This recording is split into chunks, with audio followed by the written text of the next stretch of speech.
Hello everyone, I am Suga, welcome back. तो कैसे हो आप सब? आई होप आप सब अच्छे होंगे।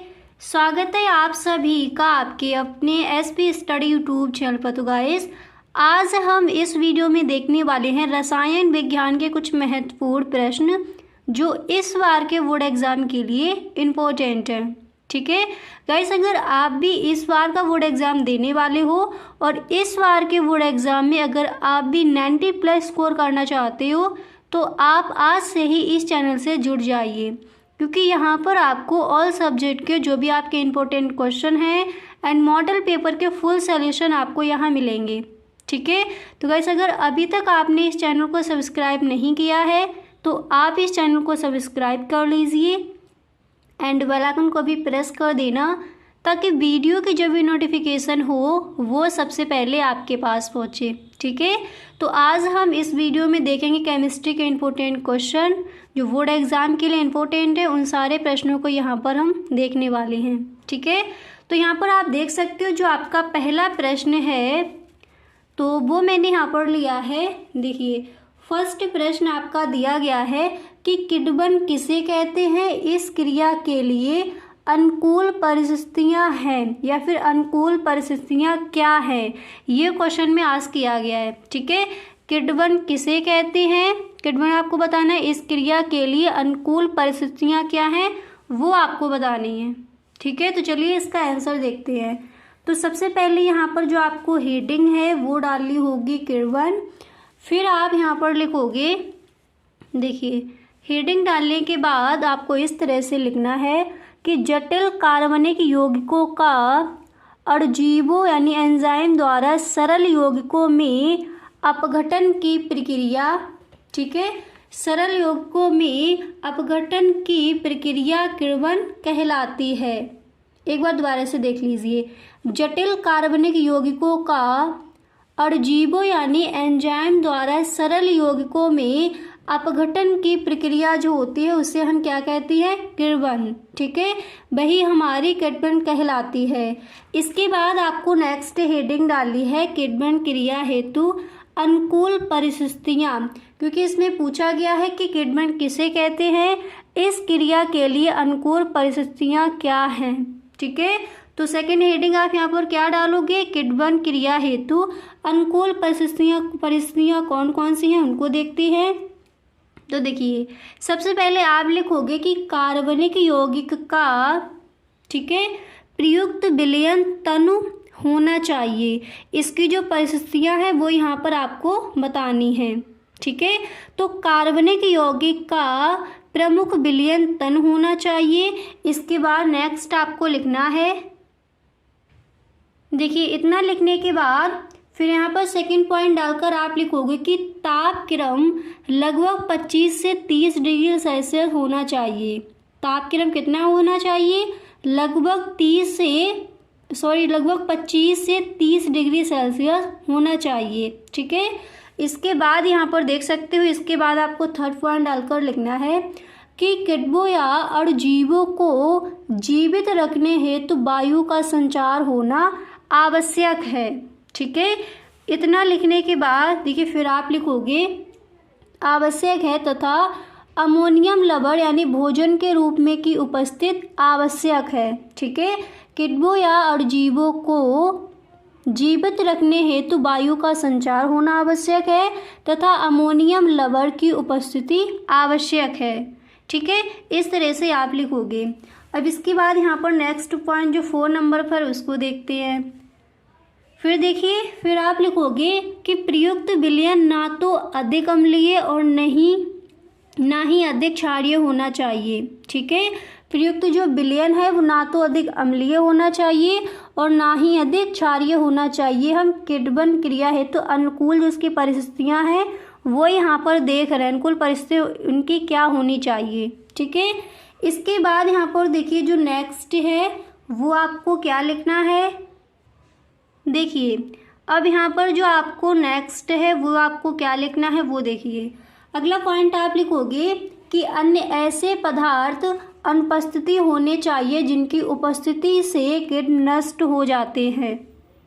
ठीक है, पांचवा जो पॉइंट है आप क्या लिखोगे कि अन्य ऐसे पदार्थ अनुपस्थित होने चाहिए जिनकी उपस्थिति से किण्व नष्ट हो जाते हैं। तो ये हो गई किण्वन क्रिया हेतु अनुकूल परिस्थितियाँ। ठीक है, इसके बाद यहाँ पर जो आपका अगला क्वेश्चन है उसको देखिए। जो नेक्स्ट प्रश्न है तो वो यहाँ पर दिया गया कि मिश्रातु क्या है। लैंथेनाइट धातुओं से युक्त एक प्रमुख मिश्रातु का उल्लेख कीजिए, इसका उपयोग भी बताइए। अब मिश्र धातु या फिर मिश्रातु एक ही बात है। ठीक है, तो क्वेश्चन क्या है एक बार दोबारा से देख लीजिए। प्रश्न आपका यहाँ पर दिया गया है कि मिश्रातु क्या है। लैंथेनाइट धातुओं से युक्त एक प्रमुख मिश्रातु का उल्लेख कीजिए, इसके उपयोग भी बताइए। ठीक है, तो जब आप इस प्रश्न का आंसर लिखोगे तो सबसे पहले आप हेडिंग डालोगे मिश्र धातु। ठीक है, यहाँ पर देखिए मिश्र धातु हेडिंग डालने के बाद आपको करना क्या है। देखिए मिश्र धातु हेडिंग डालने के बाद फिर आप लिखोगे कि मिश्रातु या मिश्र धातु विभिन्न धातुओं का सम्मिश्रण होते हैं। ठीक है, एंड इसके बाद आप लिखोगे जो कि धातुओं के सम्मिश्रण से प्राप्त होते हैं। मिश्रातु समांगी ठोस विलयन हो सकते हैं। इसके बाद आपको लिखना है कि जिनमें एक धातु के परमाणु दूसरी धातु के परमाणुओं में अनियमित रूप से वितरित रहते हैं। ठीक है, तो देखिए इस तरह से पहले आपको लिखना है। क्लियर, एक बार दोबारा से देख लीजिए। जितने भी यहाँ पर आपको प्रश्न ये बताए जा रहे हैं ये सारे ही प्रश्न इस बार के बोर्ड एग्जाम के लिए इम्पोर्टेंट हैं। ठीक है, तो हर प्रश्न को आप अच्छे से समझते चलिए और इन सारे प्रश्नों को आप लिख लीजिए। ठीक है, तो देखिए मिश्र धातु क्या है। मिश्रातु या मिश्र धातु विभिन्न धातुओं का सम्मिश्रण होते हैं जो कि धातुओं के सम्मिश्रण से प्राप्त होते हैं। मिश्रातु समांगी ठोस विलयन हो सकते हैं जिनमें एक धातु के परमाणु दूसरी धातु के परमाणुओं में अनियमित रूप से वितरित रहते हैं। फिर इसके आगे आप लिखोगे, देखिए वितरित रहते हैं, इतना लिखने के बाद फिर आप लिखोगे इस प्रकार के मिश्रातुओं की रचनाएं उन परमाणुओं द्वारा होती है जिनकी धात्विक त्रिज्याओं में 15% का अंतर हो। एक सुप्रसिद्ध मिश्रातु मिश्र धातु है। ठीक है, इसके बाद आप लिखोगे कि जो लगभग 50% सीरियम 25% लैंथेनम तथा सूक्ष्म मात्रा में नियोडियम प्रेसियोडियम तथा अन्य तत्वों से मिलकर बनी होती हैं। ठीक है, इसके बाद मिश्र धातु की अत्यधिक मात्रा मैग्नीशियम आधारित मिश्रातु में प्रयुक्त होती है जो बंदूक की गोली के कवच या खोल तथा हल्के फिल्म के उत्पादन के लिए उपयोग में लाया जाता है। ठीक है, तो आपका क्वेश्चन क्या दिया गया था कि मिश्र धातु क्या है उसका आपको उल्लेख करना था। ठीक है, तो वो मैंने यहाँ पर आपको बता दिया। इस तरह से आप इसका आंसर लिख कर आओगे। ठीक है, और पहला प्रश्न आपका क्या था कि किण्वन किसे कहते हैं। इस क्रिया के लिए अनुकूल परिस्थितियाँ क्या है। ठीक है, तो वो भी आपने समझ लिया। अब इसके बाद यहाँ पर जो आपका अगला प्रश्न है उसको देखते हैं। अब यहाँ पर देखिए जो आपका नेक्स्ट प्रश्न है तो वो यहाँ पर दिया गया है कि प्रथम कोटि की अभिक्रिया के लिए अर्धायु काल का सूत्र लिखिए। कई बार ये प्रश्न भी आपका आज किया गया है। ठीक है, प्रथम कोटि की अभिक्रिया के लिए अर्धायु काल का सूत्र लिखिए। तो देखिए इसका आंसर क्या हो जाएगा।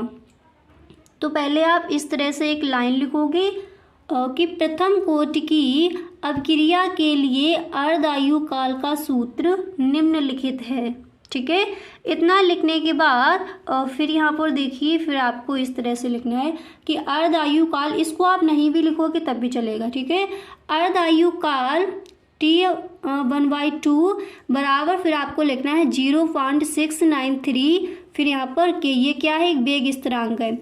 अब देखिए इसका देखिए ये होता है क्या पूछा गया कि प्रथम कोट की अभिक्रिया के लिए अर्धायु काल का सूत्र लिखे, तो इसका सूत्र ये हो जाएगा। ठीक है, इस तरह से आप लिख कर आओगे अर्धायु काल T 1/2 बराबर 0.693 अपॉन वेग स्थिरांक यानी K। ठीक है, इस तरह से। अब इसके बाद जो आपका नेक्स्ट प्रश्न है, जो अगला प्रश्न है उसको देखिए। और ये जो प्रश्न है ये कई बार बोर्ड एग्जाम में आस्क किया गया है। ठीक है, तो इस प्रश्न को आप सही ढंग से तैयार कर लेंगे।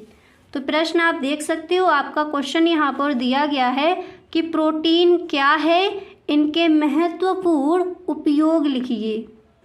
क्वेश्चन क्या है, प्रोटीन क्या है, इसके महत्वपूर्ण उपयोग आपको बताने हैं। तो जब आप इसका आंसर लिखोगे तो सबसे पहले हेडिंग डालोगे प्रोटीन, फिर आपको लिखना है यह नाइट्रोजन युक्त संकीर्ण कार्बनिक यौगिक होते हैं। प्रोटीन एमिनो अम्ल के बहुलक होते हैं। प्रोटीन में एमिनो अम्ल परस्पर पेप्टाइड बंधों द्वारा जुड़े रहते हैं। ठीक है, तो सबसे पहले आप हेडिंग डालोगे प्रोटीन, फिर आपको इस तरह से लिखना है। समझ आ गया? एक बार दोबारा से देख लीजिए। देखिए, यह नाइट्रोजन युक्त संकीर्ण कार्बनिक यौगिक होते हैं। प्रोटीन एमिनो अम्ल के बहुलक होते हैं। प्रोटीन में एमिनो अम्ल परस्पर पेप्टाइड बंधों द्वारा जुड़े रहते हैं।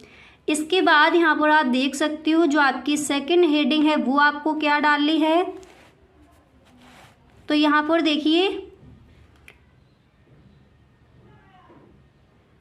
देखिए, जो आपकी सेकंड हेडिंग है वो आप डालोगे प्रोटीन के उपयोग अथवा कार्य अथवा महत्व। आप इतना डालिए प्रोटीन के उपयोग। ठीक है, सिर्फ बोर्ड एग्जाम में ये आपका अगर क्वेश्चन आस्क किया जाता तो सेकंड हेडिंग जो है वो आप इतने ही डालोगे, प्रोटीन के उपयोग। यहाँ पर लिख दिया है अथवा कार्य अथवा महत्व। ठीक है, आप लिखोगे कि प्रोटीन का मुख्य कार्य शरीर रचना में भाग लेना है। ये हमारे शरीर का मुख्य भाग बनाते हैं। ठीक है, ये होते हैं प्रोटीन के कार्य। ठीक है, फर्स्ट पॉइंट में आप क्या लिखोगे, यहीं पर इस क्वेश्चन के आंसर को याद कर लीजिए। प्रोटीन का मुख्य कार्य शरीर रचना में भाग लेना है। ये हमारे शरीर का मुख्य भाग बनाती हैं। और अगर सिर्फ इतना क्वेश्चन आए कि प्रोटीन क्या है, तो आप लिखोगे ये नाइट्रोजन युक्त संकीर्ण कार्बनिक यौगिक होते हैं। प्रोटीन एमिनो अम्ल के बहुलक होते हैं। प्रोटीन में एमिनो अम्ल परस्पर पेप्टाइड बंधों द्वारा जुड़े रहते हैं।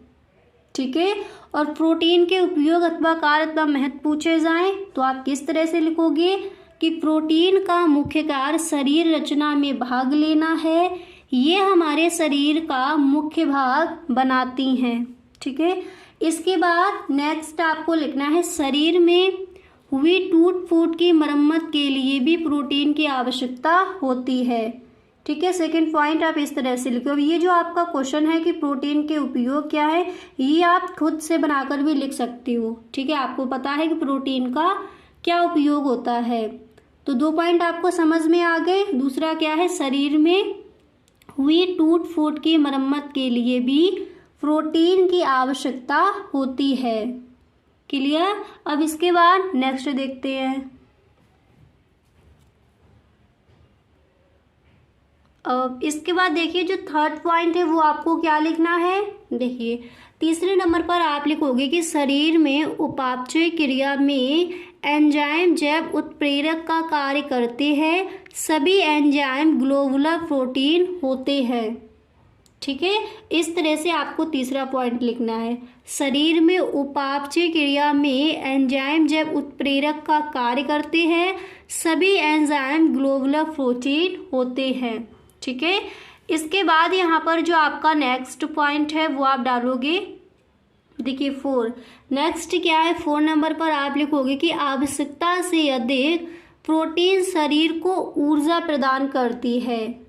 ठीक है, इतना लिखने के बाद इसके बाद नेक्स्ट पॉइंट है। नेक्स्ट पॉइंट आप लिखोगे कि प्रोटीनों का विकृतीकरण सभी प्रोटीन प्रकाश क्रियाशील व कोलाइड होती है।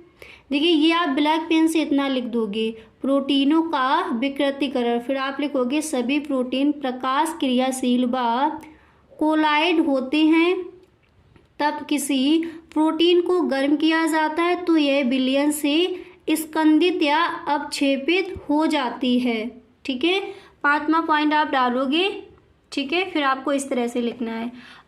इसके बाद यहाँ पर जो आपका नेक्स्ट है उसको देखते हैं। ठीक है, तो यहाँ पर देखिए अगला प्रश्न पढ़िए, प्रश्न क्या है, और ये भी आपका इस बार के बोर्ड एग्जाम के लिए इम्पोर्टेंट है। तो पहले प्रश्न देखते हैं।